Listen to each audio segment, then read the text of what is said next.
नमस्कार दोस्तों।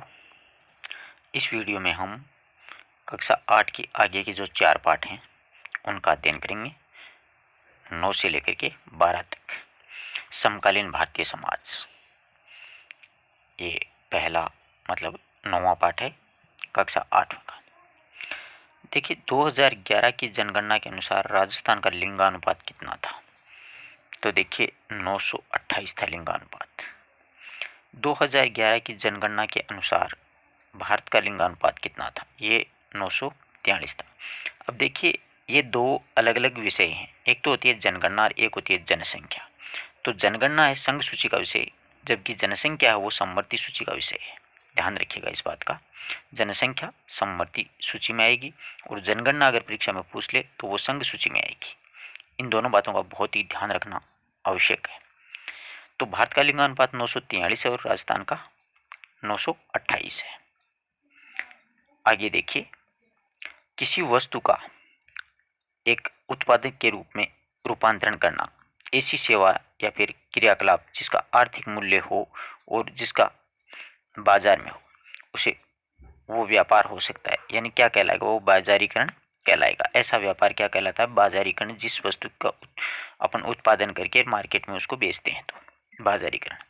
भारत की कुल जनसंख्या का कितने प्रतिशत भाग कार्यशील है? तो 60.29% भाग है वो कार्यशील है। यानी कार्यशील जनसंख्या वो होती है जो 15 वर्ष से लेकर के 59 वर्ष के बीच के आयु की जो लोग होते हैं वो सारे सारे कार्यशील जनसंख्या में गिने जाएंगे। तो ये 15 से लेकर के 59 वर्ष तक के जो जितने व्यक्ति हैं अपने भारत देश में, वो हैं 60.29%। पूछ सकता है कि भारत में कार्यशील जनसंख्या कितनी है? तो 60.29। जनगणना 2011 के अनुसार राजस्थान में पुरुष साक्षरता कितनी है? तो राजस्थान की पुरुष साक्षरता वो 79.02 है। कितनी है? 79.02। जनगणना 2011 के अनुसार राजस्थान में महिला साक्षरता है वो 52.10 है। ये अच्छे से आंकड़े याद रखना, परीक्षा में अक्सर पूछे जाते हैं। जनगणना 2011 के अनुसार भारत में पुरुष साक्षरता 82.14 है। भारत की पुरुष साक्षरता पूछे तो 82.14 है, जबकि राजस्थान की 79 यानी 79.02 है और महिलाओं की 52.10 है। अब भारत में महिलाओं की साक्षरता कितनी है? भारत में महिलाओं की जो साक्षरता है वो 65.46% है। जनगणना 2011 के अनुसार भारत में कितने लोग शहरों में निवास करते हैं? तो शहरों में 31.16% लोग हैं वो निवास करते हैं। जनसंख्या को बहुत अच्छे से याद करिएगा, 1% हर परीक्षा में जनसंख्या संबंधित पूछा जाता है। तो ध्यान रखिएगा, भारत की अगर पुरुष साक्षरता पूछ ले अपन को तो 82.14 है। राजस्थान की पुरुष साक्षरता 79.2 है। भारत की महिला साक्षरता 65.46 है। राजस्थान की महिला साक्षरता 52.10 है। ठीक है। अब देखिए, सामाजिक न्याय। समाज में आर्थिक और असमानता का मुख्य कारण क्या है? अवसरों की असमानता, यानी अवसरों की समानता नहीं है। अवसरों में असमानता के पीछे मुख्य कारण क्या होता है? भेदभाव का मुख्य कारण माना जाता है। यानी अवसर अपन को क्यों नहीं मिलते हैं? भेदभाव के कारण नहीं मिल पाते। अनुसूचित जाति और अनुसूचित जनजाति अत्याचार निवारण अधिनियम संशोधन कब बना? बहुत अच्छा प्रश्न है। 1989 में अनुसूचित जाति और जनजाति पे जो अत्याचार हो रहे हैं उनके लिए कठोर संवैधानिक संशोधन किया गया था 1989 में। ऐसी धारणा जो बिना किसी बात को जाने केवल सुनी सुनाई बातों पर आधारित हो, वो कहलाती है पूर्वाग्रह। क्या कहलाती है? पूर्वाग्रह कहलाती है। विकास की अवधारणा 11वां चैप्टर है। भावी पीढ़ियों को ध्यान में रखते हुए वर्तमान पीढ़ी की आवश्यकता की पूर्ति हेतु प्राकृतिक संसाधनों का प्रयोग क्या कहलाता है? सतत विकास होता है। यानी लगातार उसका हम उपयोग करते हैं तो वो सतत विकास कहलाएगा।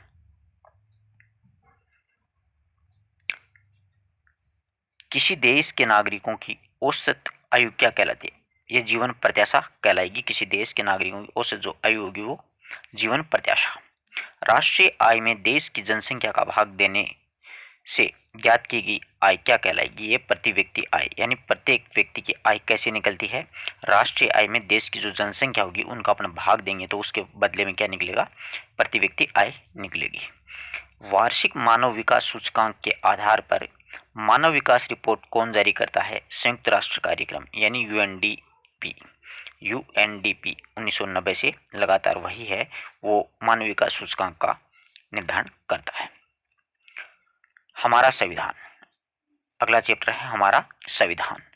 देखो, सरकार का वह अंग जो कानून बनाता है क्या कहलाता है? सरकार का वह अंग जो कानून बनाता है उसे व्यवस्थापिका कहा जाता है। जो कानून बनाएगा उसे क्या कहेंगे? व्यवस्थापिका। हमारे संविधान में भारत को किस इकाई के रूप में बताया गया है? तो भारत को राज्यों का संघ बताया गया है, state of the union. State of the union यानी राज्यों का संघ है भारत। अनेक राज्य हैं, 28 राज्य हैं, 8 केंद्र शासित प्रदेश हैं। हमारे संविधान में नागरिकों के लिए कितने मूल कर्तव्यों का निर्धारण किया गया है? तो 11 मूल कर्तव्य हैं, पहले 10 ही थे। 11वां मूल कर्तव्य है वो 6 से 14 वर्ष के बच्चों के लिए निःशुल्क और अनिवार्य शिक्षा का प्रावधान है। वो भी एक माता पिता का कर्तव्य बनता है कि अपने बच्चे को पढ़ाएं। संविधान द्वारा नागरिकों के व्यक्तित्व के विकास और पोषण से मुक्ति के लिए कितने मौलिक अधिकार दिए गए हैं? तो अपने पहले शुरू में 7 मौलिक अधिकार थे, परंतु अब वर्तमान में 6 मौलिक अधिकार हैं। संपत्ति का जो मौलिक अधिकार था उसको हटा दिया गया है और अनुच्छेद 300 क में जोड़ा गया है। तो 6 मौलिक अधिकार हैं अपने। भारत की संसदीय व्यवस्था किस देश के संविधान से प्रेरित है? तो ब्रिटेन के संविधान से प्रेरित है, यानी भारतीय संसद की जो व्यवस्था है वो ब्रिटेन के संविधान से प्रेरित है। राज्य के नीति निर्देशक तत्व किस देश से हमारे संविधान में शामिल किए गए हैं? तो ये आयरलैंड से लिए गए हैं। ध्यान रखना, ये बहुत बार पूछे जाते हैं, नीति निर्देशक तत्व कहाँ से लिए गए हैं, मौलिक अधिकार कहाँ से लिए गए हैं? तो नीति निर्देशक तत्व जो हो आयरलैंड से, मौलिक अधिकार अमेरिका से। मौलिक अधिकार व स्वतंत्र न्यायपालिका की अवधारणा किस देश से हमारे संविधान में शामिल की गई है? तो ये संयुक्त राज्य अमेरिका से ली गई है, मौलिक अधिकार और स्वतंत्र न्याय की अवधारणा। ठीक है।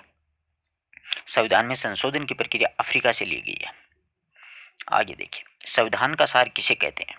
किसे कहा गया? प्रस्तावना है ना अपने संविधान की, उसको संविधान का सार कहा गया है। ठीक है। और प्रस्तावना को पंडित जवाहरलाल नेहरू ने संविधान की आत्मा कह करके पुकारा है, जबकि डॉक्टर भीमराव अंबेडकर हैं, उन्होंने संविधान की आत्मा अनुच्छेद 32 को यानी संवैधानिक उपचारों का अधिकार है उसे कह करके पुकारा है। मूल भारतीय संविधान का विस्तार कितना है? एक प्रस्तावना, मूल भारतीय संविधान में देखो एक प्रस्तावना थी, 495 अनुच्छेद और 12 अनुसूचियां, 2013 तक का है ये विवरण। उसके बाद में और भी संवैधानिक संशोधनों में कई अनेक अनुच्छेद भी जुड़े हैं और 22 भाग हैं। ठीक है। पहला संविधान दिवस कब मनाया गया? अच्छा प्रश्न है। पहला संविधान दिवस 2015 में मनाया गया था, 26 नवंबर को। संविधान दिवस कब मनाया गया? तो 26 नवंबर 2015 को देश का पहला संविधान दिवस मनाया गया था, क्योंकि 26 नवंबर 1949 को संविधान अंगीकार या स्वीकार कर लिया गया था। इसलिए 26 नवंबर की तारीख को महत्वपूर्ण मानते हुए प्रधानमंत्री नरेंद्र मोदी ने प्रथम संविधान दिवस वो 26 नवंबर 2015 को मनाया था। भारतीय संविधान को तैयार करने में कितना समय लगा? 2 वर्ष 11 माह और 18 दिन। भारतीय संविधान कब लागू हुआ? 26 जनवरी 1950 को भारतीय संविधान है वो लागू हो गया था। विश्व की सबसे बड़ा लिखित संविधान किस देश का? तो विश्व का सबसे बड़ा लिखित संविधान अपने भारत देश का ही है। उद्देश्य प्रस्ताव कब पास हुआ? उद्देश्य प्रस्ताव 22 जनवरी 1947 को पास हुआ और ये 13 दिसंबर 1946 को जवाहरलाल नेहरू के द्वारा संविधान सभा में पारित किया गया था। जो 22 जनवरी 1947 को क्या हुआ? पास कर दिया गया था। पंडित जवाहरलाल नेहरू ने उद्देश्य प्रस्ताव को प्रस्तुत किया? तो 13 दिसंबर 1946 को प्रस्तुत किया था और 22 जनवरी 1947 को ये पारित हो गया था। संविधान की प्रारूप समिति के अध्यक्ष कौन थे? तो डॉक्टर भीमराव अंबेडकर। संविधान सभा का स्थायी अध्यक्ष किसे चुना गया? डॉक्टर राजेंद्र प्रसाद को। ठीक है। डॉक्टर राजेंद्र प्रसाद को संविधान सभा का स्थायी अध्यक्ष चुना गया था, जबकि अस्थायी अध्यक्ष हैं वो सच्चिदानंद सिन्हा ही थे। जस्ट अगला प्रश्न यही है, संविधान सभा की पहली बैठक में अस्थायी अध्यक्ष सच्चिदानंद सिन्हा को चुना गया था।